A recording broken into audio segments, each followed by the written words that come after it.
Party people in a place to be. What's going on? It's me. Get it? Get it? Cause drumstick, cause drumline. Get it? You get it. Cause it's a it's drumstick. It's chicken. It's chicken. You see, cause I don't have drumsticks. Cause I'm not a musician. You get it? I'm not. It's a drumstick. It's chicken. That's the joke. Anyway, party people in a place to be. What's going on? It's me. If it's Sunday and you're here at your favorite YouTube channel, it must be time for a long overdue movie review. That's right. Now, this long overdue movie review, as you know, because you clicked on the damn thing, is Drumline. That's right, Drumline. So Drumline is a movie that happened in 2002, and I have a hard time finding something I don't like about this movie. Ironically enough, this is one of those hood classics that I should have seen, which is why it's a long overdue review. It's 2002. It's almost a 20-year movie. It's almost 20 years since Drumline, folks. It's almost 20 years since Drumline. Can you believe that? It's almost 20 years since Drumline. And one thing I can for sure say in those 20 years is that Nick Cannon looks hella fucking young here as opposed to what he looks like now. Like, I know, he doesn't look bad, or anything like that, but he looks like a kid. He looks like a child. He looks almost fetal in this movie. You understand what I'm saying? Like this is the youngest. Hold on a second. This is the youngest he's looked in a movie, and I'm trying to think. When did Love Don't Cost a Thing come out? I think Love Don't Cost a Thing came out the next year. And ironically enough, in that year, he looked a lot older in that movie than he did in Drumline. But in any event, we're doing Drumline, the signature Nick Cannon. If you don't know any other Nick Cannon thing he's ever done, if you don't even know that Love Don't Cost a Thing was a thing, then you know Drumline. Nick Cannon, Drumline, Nick Cannon. Peanut butter, jelly, sunrises, sunsets. That's what we're doing here. This movie is not bad. Listen, I'm a pessimistic motherfucker. I have a hard time finding something in this movie that I didn't like. That was bad. Like, I had a hard time finding something in this movie that was bad. First things first, like I mentioned, Nick Cannon, we got a strategy here. No spoilers first, then we go into spoilers. Let's talk about live music for a second. The power of live music. I love watching music be played. Now, mind you, a lot of this stuff was probably pre-recorded. Maybe it wasn't. Maybe it was actually done there on the field, and they had to do however many takes to get it done on the field. I would imagine that they didn't, because it's a Hollywood production after all, and they had to say at some point, fuck it, just do the backing tracks and just go with whatever you're going with. And that's fine too. But they brought the experience of seeing the live music to the screen. You understand what I'm saying? You felt the horns. And the horns are the part that viscerally maybe I, and a lot of people, but I myself feel most. Like, I know the drums are the beat, or like the heartbeat rather, of you gotta have the drums to keep the pace and everything else, and guitars and everything else, and tubas or whatever the style of live music that you're listening to, all thrive and intermingle to some amazing harmony that you hear. But for me, it's the drums. For me, not the drums, it's the horns. For me, it's when the horns stand up, you feel that shit. I feel that shit. And I felt the horns stand up. I felt the horns from the tuba to the trumpet, everything. Felt them stand up. I felt them stand up. So very good. Very good musically. Like, and obviously, if this were a lazier movie, they wouldn't have paid that close attention to the actual music. If this were a lazier movie, if this were done today, the music probably wouldn't sound as good. I gotta be honest with you. Music probably wouldn't sound this good. And hey, Surreal, why did you not see Drumline? Just didn't cross my radar. 2002, that was leading into senior year. Just didn't cross my radar. Just wasn't on my radar. Like, it wasn't a whole lot in 2002 that I was like itching to see. and this it just didn't cross my radar. But the live music really comes across here, and that's and this is one of the key things that a lot of movies nowadays don't do. Whatever your subject is, you better pay attention to the details of your subject. You better bring that subject across. You better bring that genre across. You better bring that world across. You better make me feel that world that you're in. If I'm supposed to be watching a war movie, I better hear bullets pass my ear as I'm watching the movie, and the bullet passing my ear isn't important. It's just an ambient sound, but I know oh shit, it sounds like a bullet just crossed my ear. I better be immersed in that world. And I'm immersed in this world. When they're playing the music, I'm immersed in that world. And that's a very good thing. The live, there's really something about live music. There's really some intangible about live music. Nick Cannon essentially plays Young Reezy. Who's Young Reezy, Surreal? I'm about to show you. Nick Cannon essentially plays Riley from the Boondocks. This is 2 hours of Riley goes to college. This is 2 hours of Young Reezy leaves Woodcrest, picks up the drums, and goes to college. Nick Cannon is a cocky son of a bitch who doesn't understand discipline, doesn't think he needs discipline, thinks he's the hottest shit in the world until he actually comes across, needing to learn the mechanic. And actually, it's funny. I'm not sure. Anyway, that's spoilers. But this really is, if you know Boondocks, this is Young Reezy goes to college. What else can we talk about before we get into spoilers? This movie is definitely a time stamp of 2002. This is, if you wanted to know what 2002, if you wanted to know what the early aughts were like, kids, if you wanted to ask your parents, right? And maybe you were tired of them hearing their stories about what the early 2000s were like, watch this movie. This is what early 2000s culture, particularly black culture, was like. This is it. That's it. That's it. Outside of no Eminem appearance, that's it. This is it right here. This is this. Especially considering the women in this movie. This is I'm drawn back to the early 2000s in the age of the bony tenderoni. Me, very few high school friends of mine, friends I had in high school. Rather, we didn't go to the same schools, but bony tenderoni was the colloquialism for the skinny hottie who didn't really have meat on her bones yet, if at all. Particularly in this movie, I'm talking about Zoe Saldana, who bony tenderoni, like she's skinny, like she's still attractive. Like it's not a knock on her. I'm not saying Zoe Saldana is not attractive. I'm saying in this movie, Zoe Saldana has not found the squat rack. She has not found a collard green. There are some things she hasn't found yet. She's clearly attractive. She's clearly attractive. I wouldn't kick her out of bed, but this is clearly the era of the bony tenderoni. We won't get thick girls in starring roles in movies. Shit.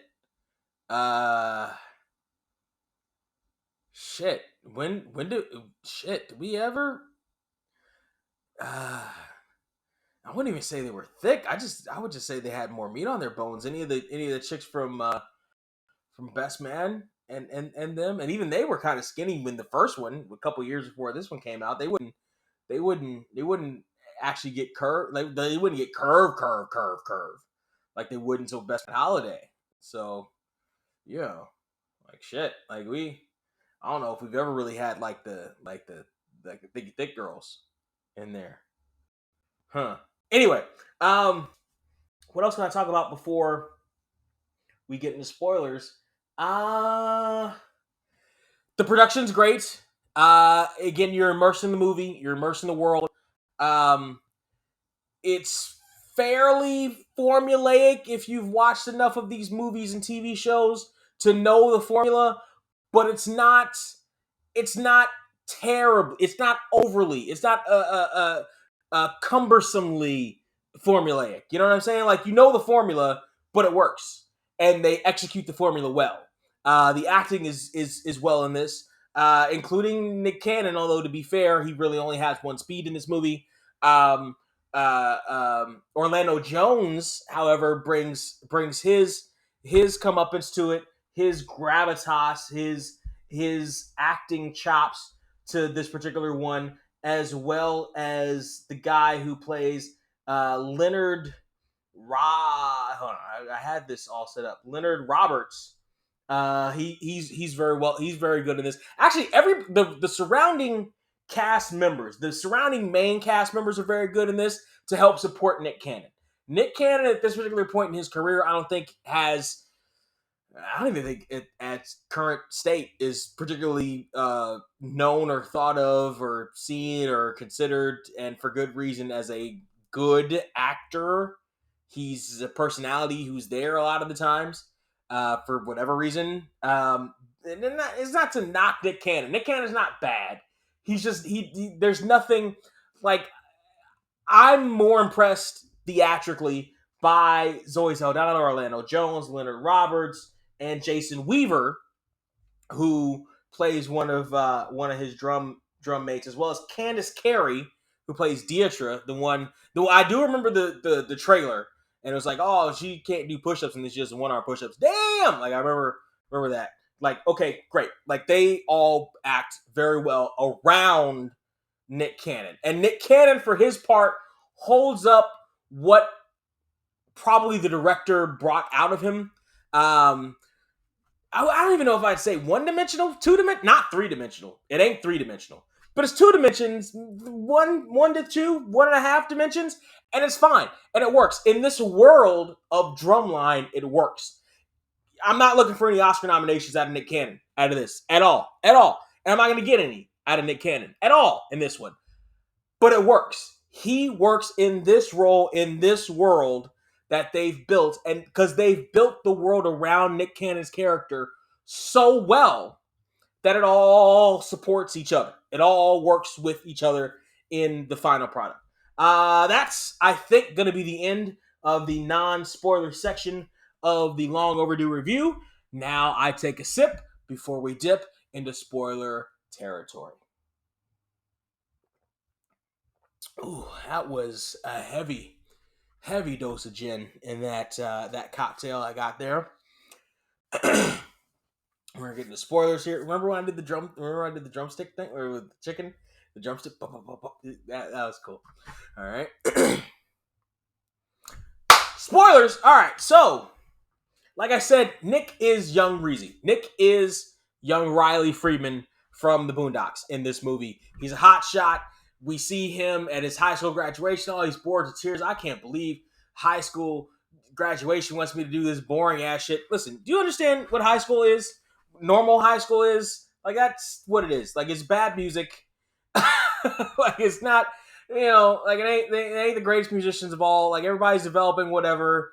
If anybody actually does have musical talent, a lot of them don't even join the actual bands. They go off and they do their own garage band things or whatever. Like, nobody's sitting there thinking about, oh, I gotta fucking, drum the shit out. Like, I gotta rock the fucking mic or whatever. So we get a glimpse of that. The foreshadowing, his band leader wanted to do I Believe I Can Fly. And the drum section just rocks the fuck out and the drum, like, oh, what's happening? But the crowd is like, oh, okay, well, I guess this is fine or whatever.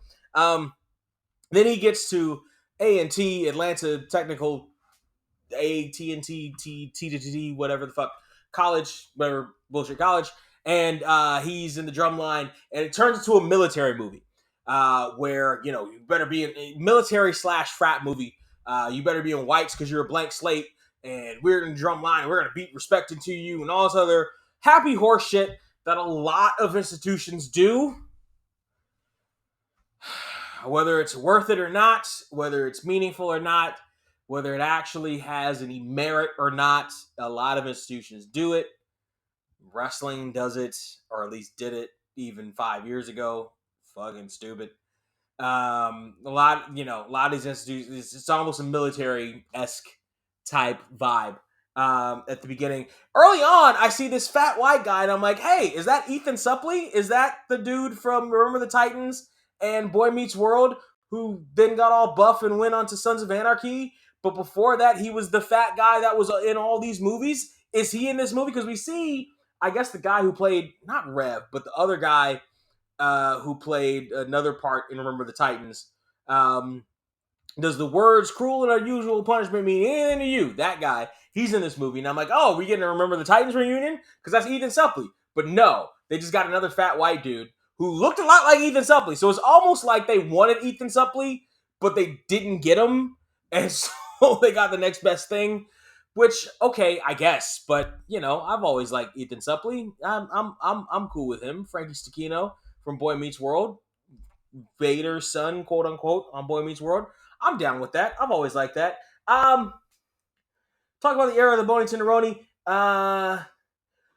As much as Nick Cannon looks very young here, Zoe Saldana looks exactly the same. She has not changed. She looks exactly the same from 20 years ago. What vampiric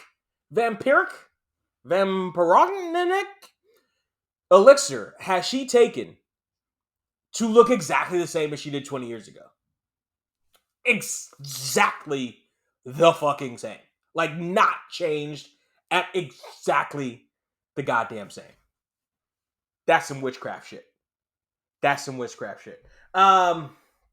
Zoe Saldana is the love interest in the movie, and she is there she's there studying philosophy, and they meet some convoluted way. They meet, and he's a freshman, but she's an upperclassman. She doesn't want to give him the time of day, and all this other stupid, immature horse shit that college age kids live and thrive in.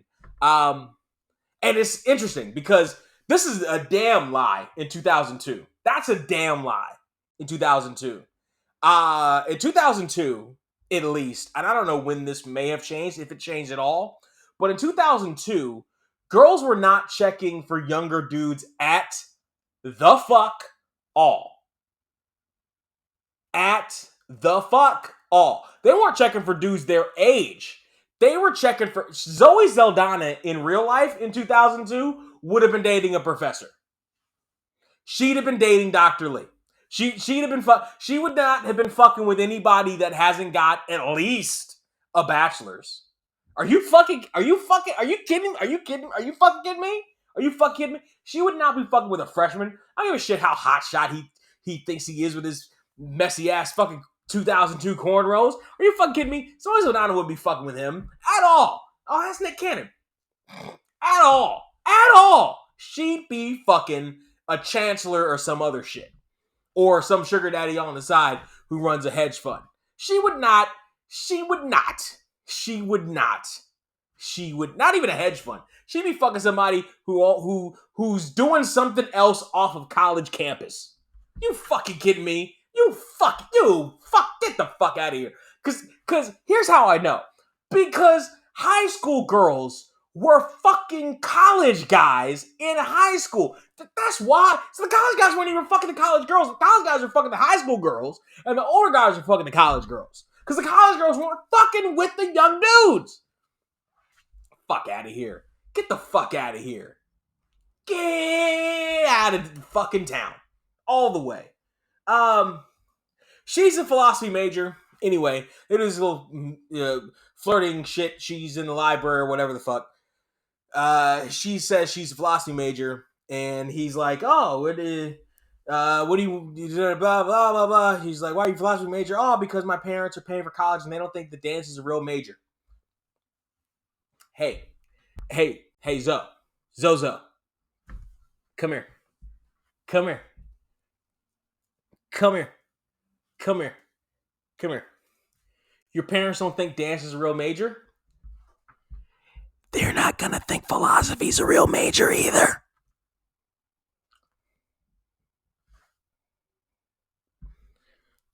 There's no well-known philosophers right now. There weren't any well-known philosophers in 2002. Wasn't no job in philosophy in 2002. We're gonna do a monster. Say, oh, I have a degree in philosophy. For what, baby girl? For what? What does that? Dance is more of a major than. Listen, this is a plot hole. This is a plot hole because what you do is you give her a business major, which is a more stable job. You give her a business major. I don't give a shit what you can even say is business major. Some bullshit business accounting, whatever the fuck major, whatever the fuck. Because let me tell you something. Dance isn't a real major either to parents, to black middle class / well-to-do parents of 2002. That ain't happening. That's not it. That's not it. That's not it. You know how I know? Because theater wasn't a real major to parents in 2003, the year I graduated. Ha! That's how I know. That's how I know. Ooh, dance isn't a real major. Bitch, neither is philosophy. What are you doing with a philosophy degree? What are you going to do with that? Where are you going to take that? What's it going to do? Other than just hang on your wall. What are you going to do with that shit? Nothing. What job are you going to get on Wall Street with a philosophy degree?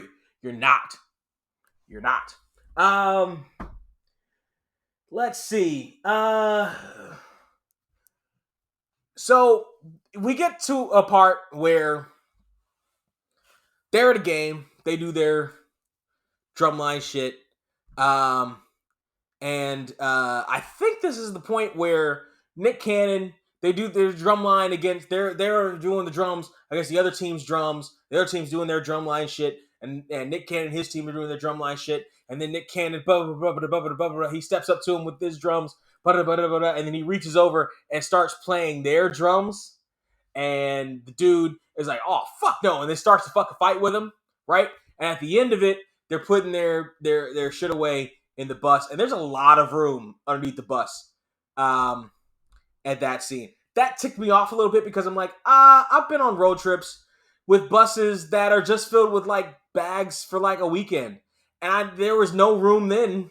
You mean to tell me that equipment, fucking musical equipment, and there's all the front of the front too, it was damn near empty? Get the fuck out of here. I know they wanted the shot, the cinematic shot, but no. That shit would be full to the goddamn brim and instruments in the bus. Okay? Like, let's get slightly real here at that point. So J. Anthony Brown. So that starts a fight, and everybody hates Nick Cannon at this point.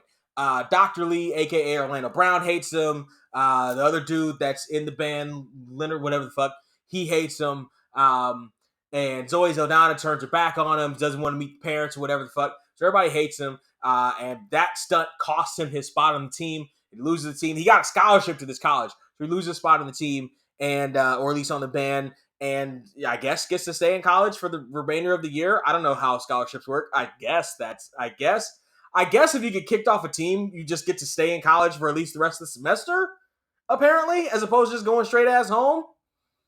That doesn't seem right. That seems like they would just kick his ass and send him straight home. I feel like Hillman College would just send his ass straight the fuck home. But mate, what do I know? But anyway, he gets to stay there, at least for a little bit. And he goes to see J. Anthony Brown, who's the coach of the other drum team, the other band team. He's trying to get J. Anthony Brown, the famous comedian, and he's trying to get famous black comedian, and he's trying to recruit him because he knows he's good on the sticks, even though Orlando Jones doesn't want him because he can't read music, and the other dude on the team is trying to kick him off because he's a hot shot, and he's Young Greasy trying to steal a spot, set her on the team. And so J. Anthony Brown brings him in, and then J. Anthony Brown is like, hey, why don't you tell us what Dr. Lee Orlando Jones is planning for the BET Classic, the BET Atlanta Classic or whatever that we're doing, the band Battle of the Bands, the classic Battle of the Bands. Why don't you tell us what he's doing? Oh, I don't know. And here's the slight thing. We don't really know that he knows. Like, we're kind of clueless too, because as far as we know, they haven't really been prepping for the Classic. Like, they've mentioned it a couple of times, but they haven't been like, we're practicing for the Classic. This is going to be the thing we do with the Classic. Not really. Like you haven't really, not really. Um, so we don't know as well as Nick Cannon. Nick Cannon doesn't really know. He doesn't really know. And J. Anthony Brown's like, oh, we're gonna hook you up with this financial aid scholarship. Blah blah blah. All you gotta do is tell us what they're gonna do. Blah blah blah blah. Because he's been kicked off the band, etc. Nick Cannon's like, oh, I don't know what they're gonna do. He's like, oh, come on, we offering you, financial scholarship. You gotta tell us something. He's like, yeah, I don't tell you that. I hope we whip your ass. Blah blah blah. And he stands up and walks away. Movie ends right there. Here's why the movie ends right there. Because in real life, even if Nick Cannon gets to stay for the rest of the semester, let's just say, hypothetically, I don't know what the rules are. Let's say Nick Cannon gets to stay for the rest of the semester. That's all he gets to stay for. There's no heartwarming moment at the end where he brings him this arrangement, which is what happens in the movie, and Orlando Jones welcomes him back with open arms. That's not what actually fucking happens. In real life, you lose your, especially in that particular, listen, you're grown ass, you're quote unquote adult at that point, you're gone. You're fucking gone. So you don't have the option of teasing the heel turn, the turn to the bad side, and then turning back to the good side with the A&T team. You don't have that option. Motherfucker, you need to sell them out at this particular point in time for your ass to be saved. You need to sell them out. You need to make some shit up. Even if they never practice anything, you need to make some shit up. You need to be like, oh, yeah, they're doing Earth, Wind, and Fire or whatever the fuck. You need to make a guesstimate. That's what you need to do so that you secure your spot for the next. You don't have the option of quote unquote turning face, becoming a good guy that movie. You don't have that option. In real life, you don't have that option. Roll credits, movie's fucking over. You don't have that fucking option. But they give him the option here. And then apparently at his graduation, after his graduation, he went to go see his father, who he never knew, who was working at the subway station. He's like, I made it all myself. I don't need you. I don't need you. I don't need you, which seems like a weird through line. But then they try to tie it back around with his dad sending him tapes of old music, including his old music. I guess he may have been a musician at one point. They touch on it enough to let you know to tie that loose end up, but it's not really a through line of the movie. And one of them is a tape of his dad, which seemed like, oh, we're gonna use this for the finale. Like that's gonna be the secret weapon that wins the thing for the game for the team, but not really. I guess I don't know if you have to because the tape that his dad sends him is like a full song, at least a demo for a song. But I guess what wins them is the drumline thing at the end, so you don't hear any of the other stuff. It's just kind of so it's kind of hard to distinguish. Was that a riff from his dad? I don't think it was. It didn't necessarily sound like it wasn't like, oh yeah, that's his dad's riff. It just seemed like just kind of this weird, almost tied up loose end, but almost isn't quite there yet. What else we got? Interesting note here in one of the montages, there was a fabulous song. I guess when Nick Cannon was trying to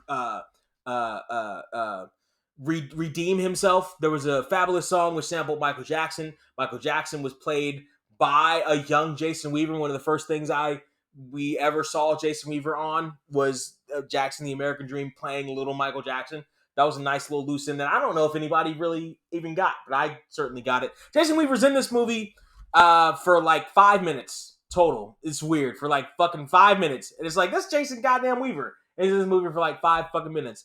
He's in the Drumline. He's hitting on old girl Deidre, but then he can't because he's low-key joined a frat, which I'm no.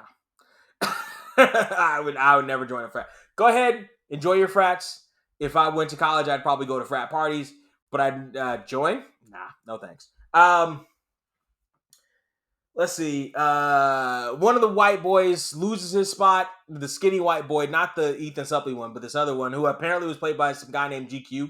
He loses his spot for choreography and rhythm or whatever the fuck, and he gets it back at the end, really only because the dude that got his spot dropped his stick. That's the only real reason. Like, there's no real discernible, like, yeah, he's so much better. Like, no, he got it because the homeboy dropped his stick. Like, it wasn't like he won the game because homeboy didn't make it, like, because the homeboy tripped on his shoelaces at the 1 yard line. Like, that's why, like, that's why he won.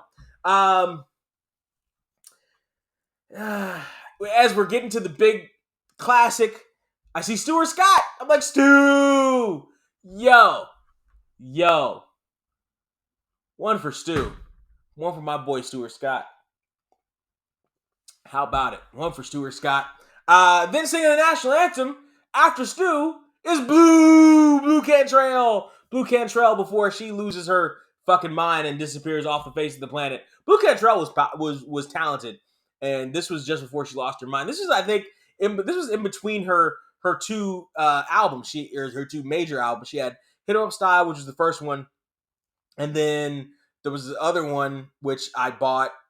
First one I bootleg. Second one I actually bought in the store, which is weird. It had this fucking interview with Wendy Williams at the end of it, like this bonus DVD bullshit at the end of it. Anyway, Blue Cantrell in between her albums was there, as well as Mystical is all over this movie, which does not age this movie very well for various reasons, not the least of which is legal ones. Musically, I don't have a problem with Mystical. Musically.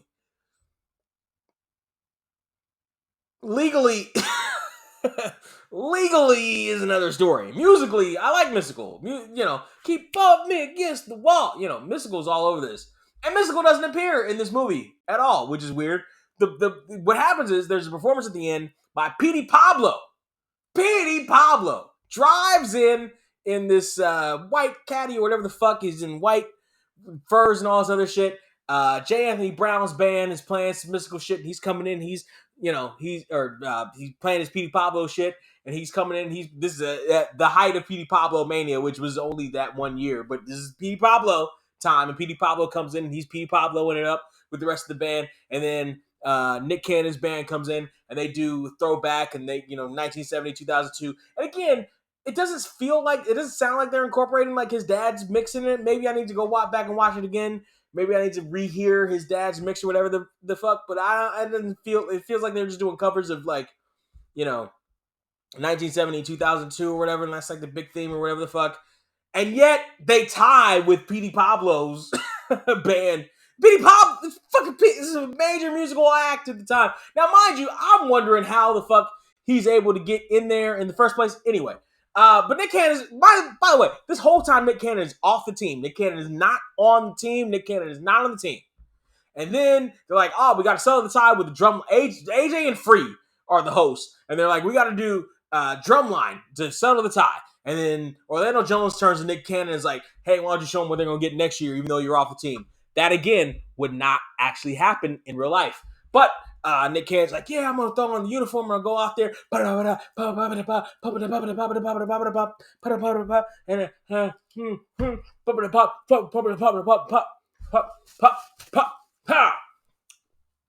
Drumline. Cool. Realistically, I'm not sure there should have been a tie. I know the movie has a movie. I'm not sure there should have been a tie. I think J. Anthony Brown's team probably actually won. Oh, is that sacrilege? Come on. Is that sacrilege? Down there, comment section. Is that sacrilege to you? I think J. Anthony Brown's team might have got the edge. I think Drumline's team, might have, improved since earlier in the season, but I think J. Anthony Brown's team may have won that edge. Maybe I'm wrong, but you need to tell me. But then we get to the end. Big celebration. Drumline's team wins. He gets the girl, and they celebrate midfield, and that's the end of the movie. Drumline is a good movie. I cannot say. It's hard to find like real faults. Like even the stuff I talked about, like the little inconsistencies, little plot holes, or whatever, the little loose ends that weren't exactly tied together properly.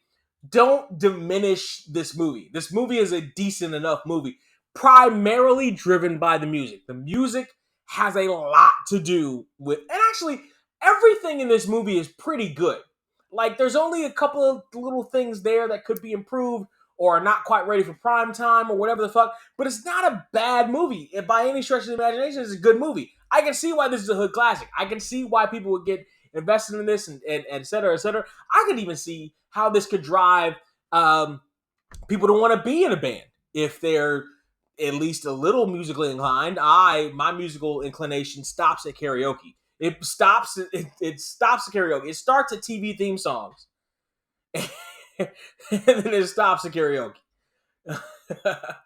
It's a different world. Ooh, that's where it starts. That's where it starts. I know my That's where it starts. Parents love me. That's where it starts, and it ends at karaoke with me doing Raspberry Beret after a couple of these, and maybe a couple of adios motherfuckers. That's where it starts. That's where it stops. So I can see anybody that's actually musically inclined being somewhat inspired to maybe at least try out for a band. Now it's a little misleading because I'm sure once you get to an actual band, it's like getting to an actual team, like an actual football team or whatever. It's a lot different. A lot of people, depending on the coach, depending on the program, or whatever, maybe a lot stricter, maybe a lot harder than you may think it is. It's certain. I get that part, but this movie is good. I can't say it's bad. And actually that's pretty refreshing because there was not long, but there was a string of bad movies the last time. This one is actually pretty good. So I can't say anything bad about this one. What I can say is that out of $15, Drumline is worth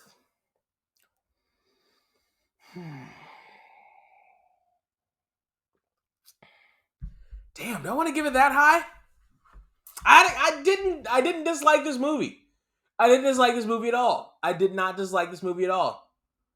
I feel like shit. Do I want to give it this shit?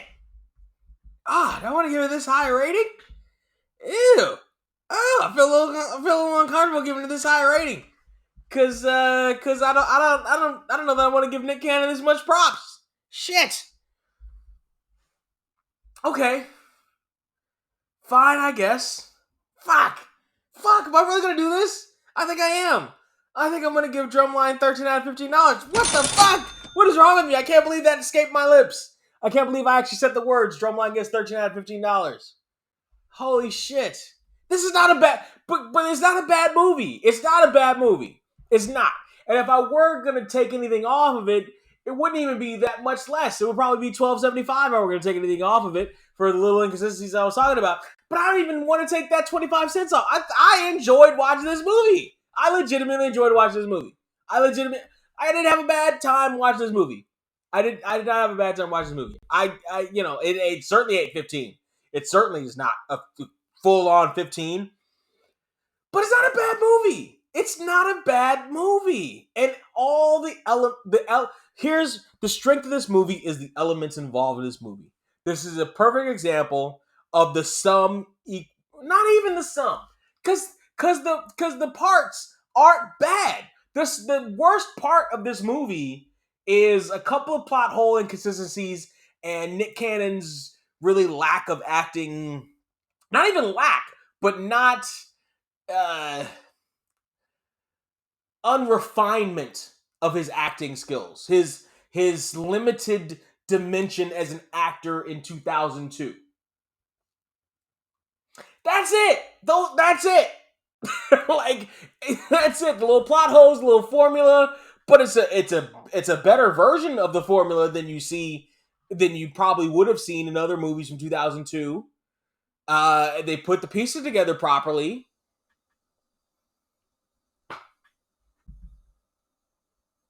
I'm not gonna say 13. I think I'm gonna say 13. I can't believe I'm gonna say it. I can't believe I'm gonna stick with it. I think I'm gonna stick with I think I'm gonna stick with 13. I think I'm gonna stick with 13. And here's the thing. I'm not a Nick Cannon fan. by any stretch of the imagination.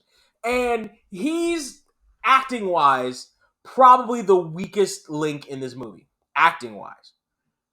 But the rest of the movie is just well done. Like, it's just, the rest of the movie is well done. The rest of the movie is done so well, I can't knock the rest of it. I can't do that. I can't knock the rest of it. The rest of the movie is so well done. And and again, the 1 to 2 split the difference, 1.5 dimensions that Nick Cannon encompasses as our boy Young Reezy is done well. It's shot well. It's put together well. It's edited well. It's well. It's well. I can't particularly be mad at that at all. Now, the one thing I can be angry about is why we haven't seen more shit from Candace Carey and Leonard Roberts. I think I've seen Leonard Roberts and other shit, though. Matter of fact, I'm pretty sure I have. I'm pretty sure he's been a primarily TV actor. Oh, yeah, he was in Heroes. That's where I saw him. He was in fucking Heroes. Yeah. So he's done a lot of TV shit. And, Candace Carey. No, that's not what I pressed. This fucking phone. It only does this shit. Well, no, that's not true. But it primarily does this shit when I'm fucking filming. Candace Carey. She's been in, let's see. She's done some movies. I don't think she's done anything. Holy shit, she only got 5 acting credits? What the fuck? What the fuck, Hollywood? She only got 5 acting credits? And aside from Drumline, it's all bullshit? What the fuck? Get the fuck out of here. And one of them was uncredited? Get the fuck out of here. Yo, Hollywood is foul for that. Candace Carey should be in more shit. Candace Carey, Deirdre in this should be in more shit. Hollywood is foul for that. Hollywood is fucked up for that. Hollywood is foul for that. That's wrong. How is see the Drumline in 2002, the Bahama Hustle, which was just a video in 2004, and the Evil One, which was straight to DVD again in 2005, and that's it? Get the fuck out of here. Get the fuck out of here. And she's gotta still be alive, right? Like, what the fuck? Get the fuck out of here. Get the fuck out of here. Really? Really? Y'all can't find something else for her to do? Get the fuck out of here. That's the one bad takeaway I have from this movie is the fact that she's not in more shit. What the fuck? What the fuck? Anyway, party people, am I right in giving this 13 out of 15? Now, am I right in this? Should I feel comfortable at 13 out of $15? And don't give me that it should be 15 out of 15 bullshit, because it's not. It's not a perfect movie. It's not. It's not by any means. I feel like 13 is a nice little pocket. If I were to re-examine it and give it the critical eye, it would be a little less, not much more.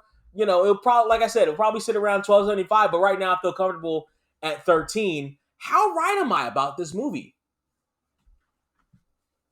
Go ahead and let me know. Get down fair in the comment section. Oh, Daria? In the comment section, like, share, and subscribe. Mostly liking and mostly sharing. We do this every Sunday, at least twice on the Sundays here on Surreal 469. If you're anywhere on a Thursday and you're looking for a good podcast, the How Do We Even Get Here podcast is where you need to go. All the links are down in the description for where you need to go. However, if you're on a podcasting device, just do a quick search. How did we even get here? Right here. Me and my homeboy Trey. Every Thursday we drop new shit. If you're on YouTube and you want a new YouTube channel that you can watch, we've got 60-some odd episodes at this point up. Go to tinyurl.com/getHereTube or just search How Do We Even Get Here again, or just go in the description and find the links, and that's where you'll find all our shit. In the meantime, the in-between time, till next time, cheers.